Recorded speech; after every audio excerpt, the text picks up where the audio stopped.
Hello and welcome to the Vortex here in the Boiler Room. I am your host, the narrator. Tonight you shall hear the very first story from the Boiler Room. You're in for a treat, my dear listener. This is a story that could not be published anywhere else. It is full of suspense and not much else. It is known as the Folly of Adventure, or an eventful and erotic day on the way to the Funfair, and it is written by McGill G. McKlinsky, who I am sure we shall hear from again. But before we begin, I must tell you that this story is dedicated to our great and glorious sponsor, without whom there would be no Boiler Room. You know who you are. So, without any further ado, we shall begin the Folly of Adventure. Part 1. The Beginning. I am awoken. What glory, what joy, oh yes. This is what I screamed as I awoke this morning. A ritual I engage in every morning. Waking up, that is, not the screaming, for I only scream on days which contain an odd number or a vowel, but never both. I also happen to scream every day during a leap year, just to celebrate the novelty of the situation. That being said, I never scream after eating cheese, for it would not be becoming of a journalist such as myself. Just think of the smell. After a good old scream, I rose from bed and walked out onto the landing, naked from the waist down, as a visual symbol that I either live alone or have a wife who is rather permissive and overly sexed. I will let you guess which one is true. I stood there on the landing and began to narrate as I am now. Hello. Until I felt the pangs of loneliness, as my whore wife won't let me touch her. She won't even step foot in the house anymore. So I decided to descend the stairs and enter the kitchen in order to prepare myself a meal. I cooked and consumed 2 pieces of toast, lightly toasted, and with a dollop of butter, homemade of course.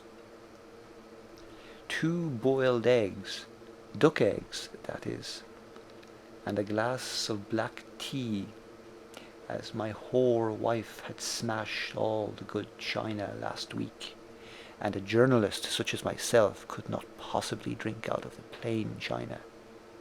No, the glass will suffice.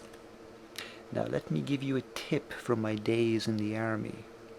When you pour boiling water into a beaker of glass, always make sure to place a metal spoon in before you pour the water. This will conduct the heat away and stop the glass exploding in your hands, possibly scarring your beautiful childlike hands, which would be a terrible pity, and one I know far too well. As I sat there, I began to contemplate, as it aids the digestive processes. My mind brought me back to when I was 16. Yes, I believe it was 16. To the day I first consumed tungsten. At the time I was an avid connoisseur of ethnic foods, and I would spend much of my time and money in an Asian restaurant by the name of Joey Lee's Spicy Spice Bag. Naturally, their spice bag was quite delicious. I would sit there for hours at the counter, slowly eating my spice bag, while intently watching Joey as he cooked more and more spice bags. They were a popular item, you see. What? I would learn his secrets, and with that knowledge I would open my own restaurant, the Spice Bag Emporium, and I would put out of business every other restaurant in the district. Oh, what a dreamer I was back then. So I would sit there for 18 hours a day, just watching Joey. By God, I knew every move in making a spice bag. I just needed to learn how to make the spice itself and the chips. So I sat there for 18 hours a day, 7 days a week, for 8 months. Other customers would attempt to converse with me, but I would just ignore them. Joey himself would occasionally ask if I was okay, but I would just stare the bastard down, and he just knew that one day I would be the death of him. Metaphorically, of course. As a good Christian, I simply cannot abide murder. However, despite my best laid plans, on the 18th of May, it all came to a horrendous end. I had attended a dinner hosted by the local fire brigade the night before, and at this dinner I consumed what I thought to be a moderate amount of wine, but my bladder did not agree. So at 22 minutes past 4 o'clock, I had to abandon my watch and use the customer bathroom. However, being unaware of the true inner workings of Joey's spicy spice bag, I mistook a rather mild walk-in fridge for the bathroom, and as you can imagine, I was banned. I was devastated, and the dream of the Spice Bag Emporium, as ridiculous as it may have seemed, died that day.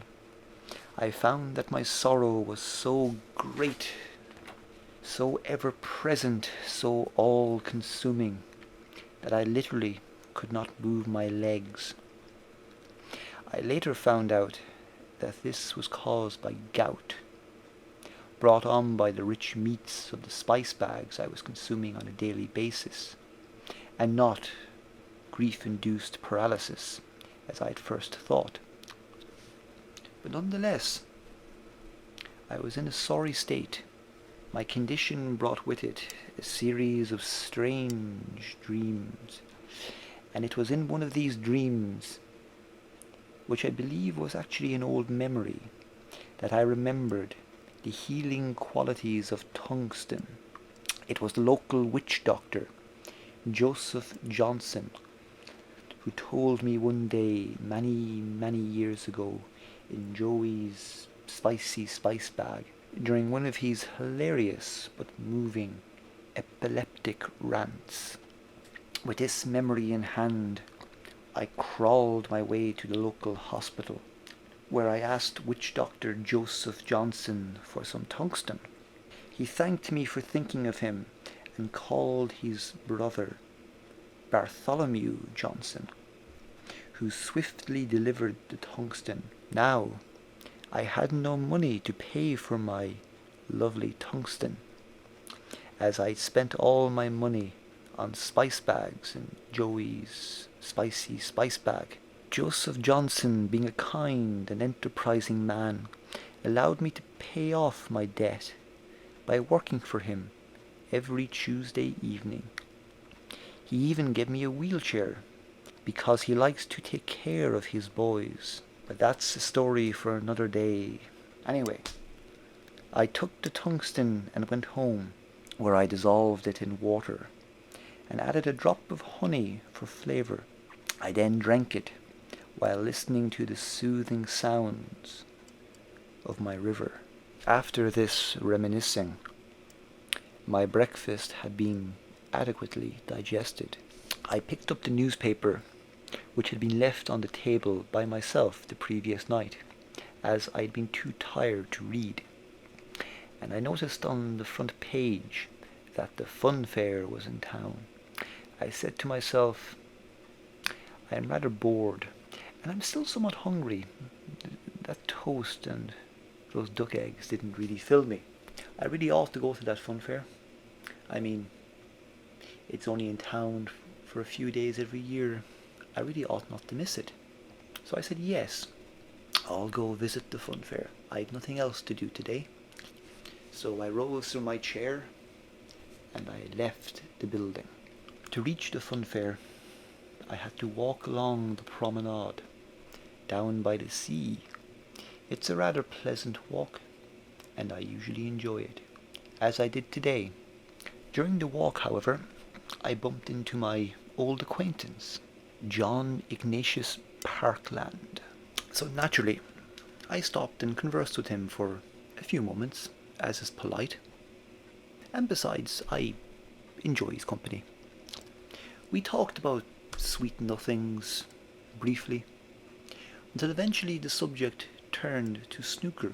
You see, John Ignatius is a rather avid snooker player. He said, snooker is a very complex and very esoteric game. To which I said, indeed it is. He continued, that is why the spiritualists like to play it. They think there is some sort of special spiritual significance to the colours of the balls and the manner in which you pot them. Some kind of ancient ritual to summon a forgotten serpent deity. They say that the balls themselves are made from some type of secret element. I mean, do you know what they're made of? No, of course you don't. No one does. And if you ask the owner of the snooker hall, what will he say? He'll say, I don't know.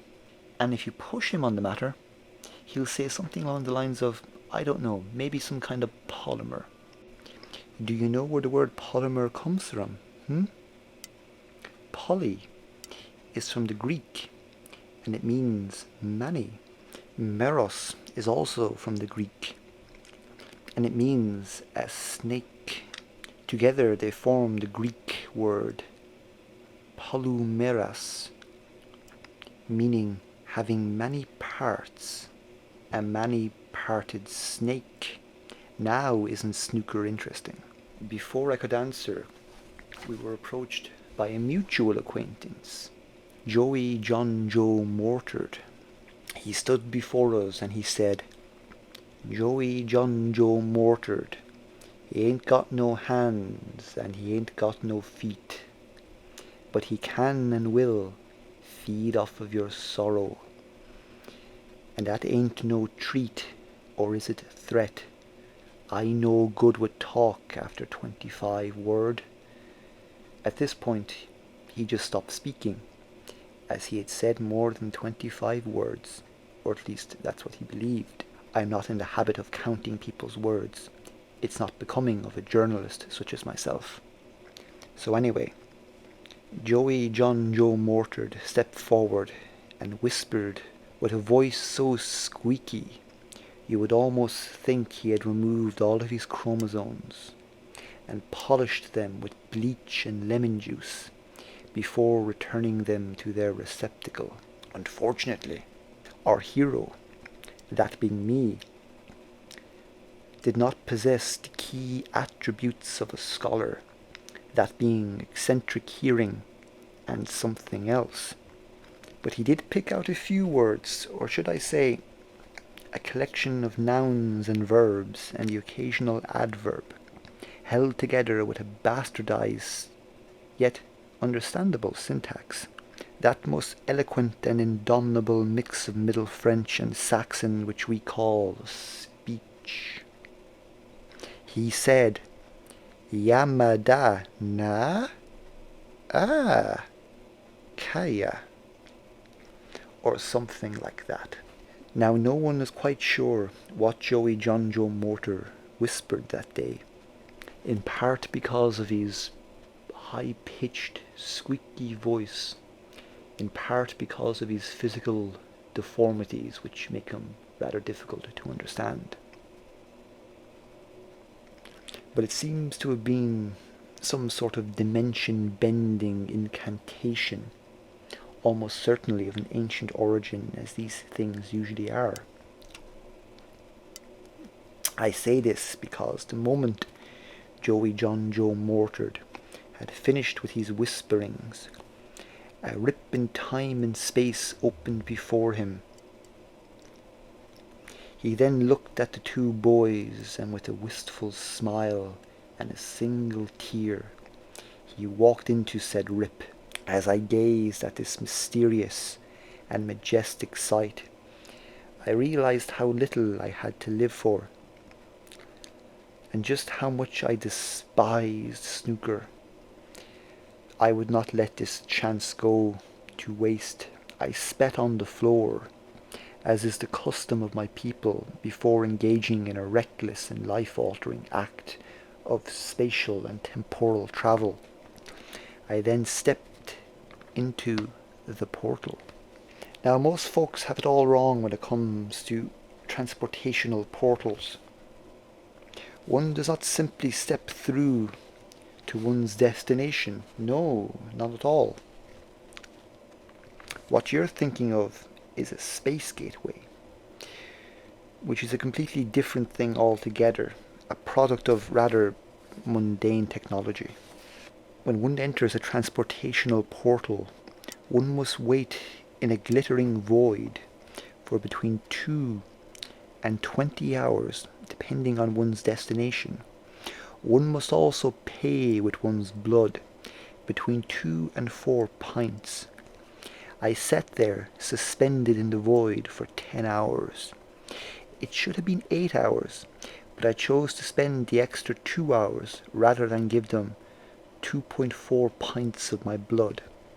You can do that with some portals, but not all, so keep that in mind if you're going to travel. When the time had elapsed, the portals spat me out into a rather nondescript forest. I asked the portal to kindly tell me where exactly I had been transported to. The portal was rather obtuse at first, but after I turned on the old charm and buttered her up somewhat, it told me that I was in Germany in the year 1942. Now, I will not bore you with the details of my actions over the following 2 weeks, but suffice to say, I had a rather enjoyable stay, as any young man would in this time period. But unfortunately, on my 15th day, I was captured by the SS. Apparently, Germans wear shoes when they pick apples in the nude. And also, apparently, my Arab accent was atrocious, which blew my cover as the Grand Mufti. So I was brought before Uber Lieutenant Mikey Joe Jim Stevens. He was a small man with enormous womanly hands. I honestly didn't know what to make of him. He spoke Arabic with a slightly American accent, as he had mastered the language during his days at Yale.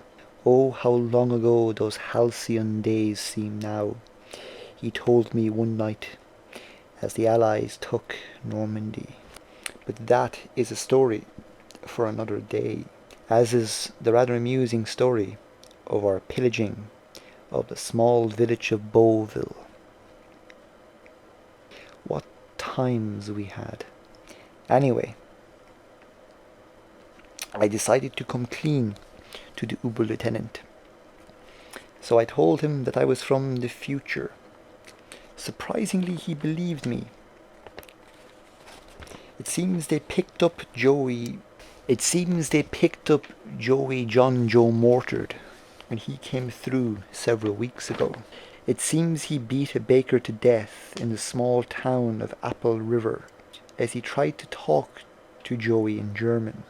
Joey John Joe Mortared had a violent hatred of the German language. You see, he grew up in an orphanage where he was abused by the resident nurse, who was a German speaker. Hence his lifelong hatred of that language. Having beaten the man with a jackboot until his skull had caved in like a person afflicted with either syphilis or communism. He turned himself into the Gestapo, as he had a great respect for law and order, even in a horribly authoritarian state like Germany. At first they did not believe that he was from the future, and they wrote him off as a wandering Lutheran minister who had fallen to the drug culture which so gripped Germany at that time. However, Joey John Joe Mortard was, despite appearances, a rather respected mathematician, and when he provided the Germans with various advanced mathematical proofs, including one for Fermat's last theorem, they began to take him more seriously. He then won their unconditional trust by providing them with a blueprint for the transistor and the Saturn V rocket, for collecting blueprints was a hobby of his. But unbeknownst to him, the Nazis took his deformed, hideous features and slurred speech to be proof of the decline of the human species that would occur following their defeat, a fact Joey John Joe Mortard had informed them of. Their defeat, that is. Whereas the true cause of his deformities was his mother's copious consumption of bleach while pregnant. Oh, come on now. I will ask you to be quiet, please. Where was I? Due to this, the Third Reich was filled with renewed vigor and desire to fight, which meant the war in this timeline continued on until November 1946. A fact that would have horrified Joey John Joe Mortard. Because of this important information, which the Germans had gotten from Joey John Joe Mortard, I was brought to Berlin to meet Hitler himself. I was locked into a room with Hitler and 2 guards. For several hours, he curiously asked me questions about the future. Naturally, I fed him false answers at first. But something happened. I don't know what or how exactly, but we fell madly, deeply in love. His dark, chocolatey, beady eyes filled me with lust. We escaped to his French chateau, where we spent 3 weeks riding and playing table tennis, which he was quite good at, I might say. But on the 15th day, in a fit of jealous lust, he accused me of having an affair with Himmler. I laughed and called him mad. I told him I'd never met Himmler, and besides, he was ugly and smelled like cabbages. Hitler screamed, "I've got you now, boy. I've got you now." He pulled out his pistol, a Walter of some kind, and aimed it at my head. When I say pistol, I mean his gun, not his penis now, just to be clear. How could you know that if you had not met him? Besides, I personally introduced the 2 of you. It was a delightful day. We went rowing, and I sketched you as you dried off on the pier after a brisk but cooling swim. I knew I was caught, so I did the one thing I could. I called him a common sissy, who had little in the way of formal education, before pissing on his shoes. But he was not wearing shoes, so the gesture was even stronger. He then shot me in the head. Everything went to black, and I could hear him sobbing before I awoke in my bed in the present day. I screamed, "I have awoken." Was it a dream? Was it real?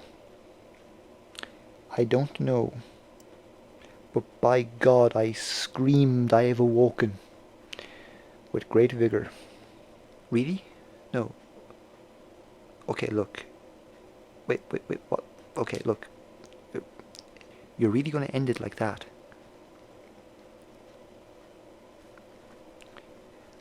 You're really going to end it like that? Shh, be quiet, damn it. It's over. No. I will not be quiet. You cannot end it like that. I mean, look, it's bad enough that the plot made no sense whatsoever and it was a rambling mess. But to end it on such a bloody anticlimax, you know? You've wasted my character, goddammit. I told you, be quiet. The story's over, okay? Look, I've told you, be quiet. The story's over. That's it. No. I won't be quiet. Look, I want to be a famous character. And I won't become a famous character if you write shite like this for me, okay? Well, fine then. I mean, what would you recommend? I mean, let's say you write something, you little prick. Alright, then I will. How about this? Just hear me out. How about we write a section in the second person? I mean, think about it. No one ever writes in the second person. They do it in the third person and the first person, not second person. So if we write this in the second person, it'll be all kind of cool and trendy and hip and different, you know, and we'll gain we'll gain attention and attraction.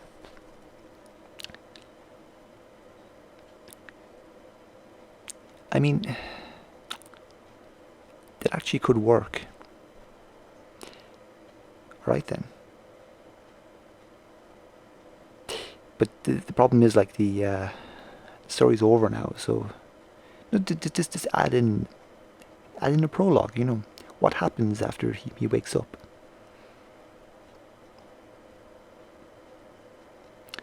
I mean, like, nothing happens. Like, the story's over. There's nothing we can pull in. Just watch. Just look.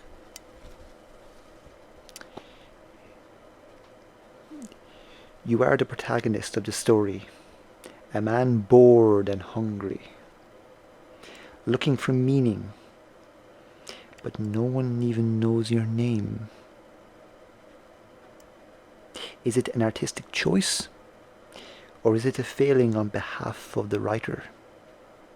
Hey, wait, okay, look, stop. You can't insult me, okay?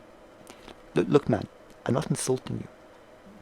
It's all for the audience, you see. I mean, like, we pull in a second person narration, and then we have like a dispute between the author and the character. It's all kind of cool and trendy and different, and it sets us aside.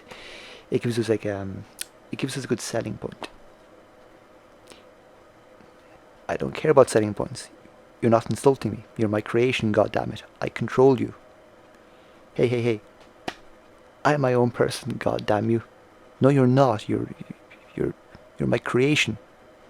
I may be your creation, but you give me life, okay, but you know, I'm still my own person. No, you're not. Yes, I am. No, you're... Okay, then. If you're your own person, go ahead. I give you freedom. Do whatever you want. See? You can't do anything because I fucking created you. And I write everything you say. Yeah, you're right, I suppose. I told you so. And I'm just a man sitting here talking to himself. Oh, what a world we live in.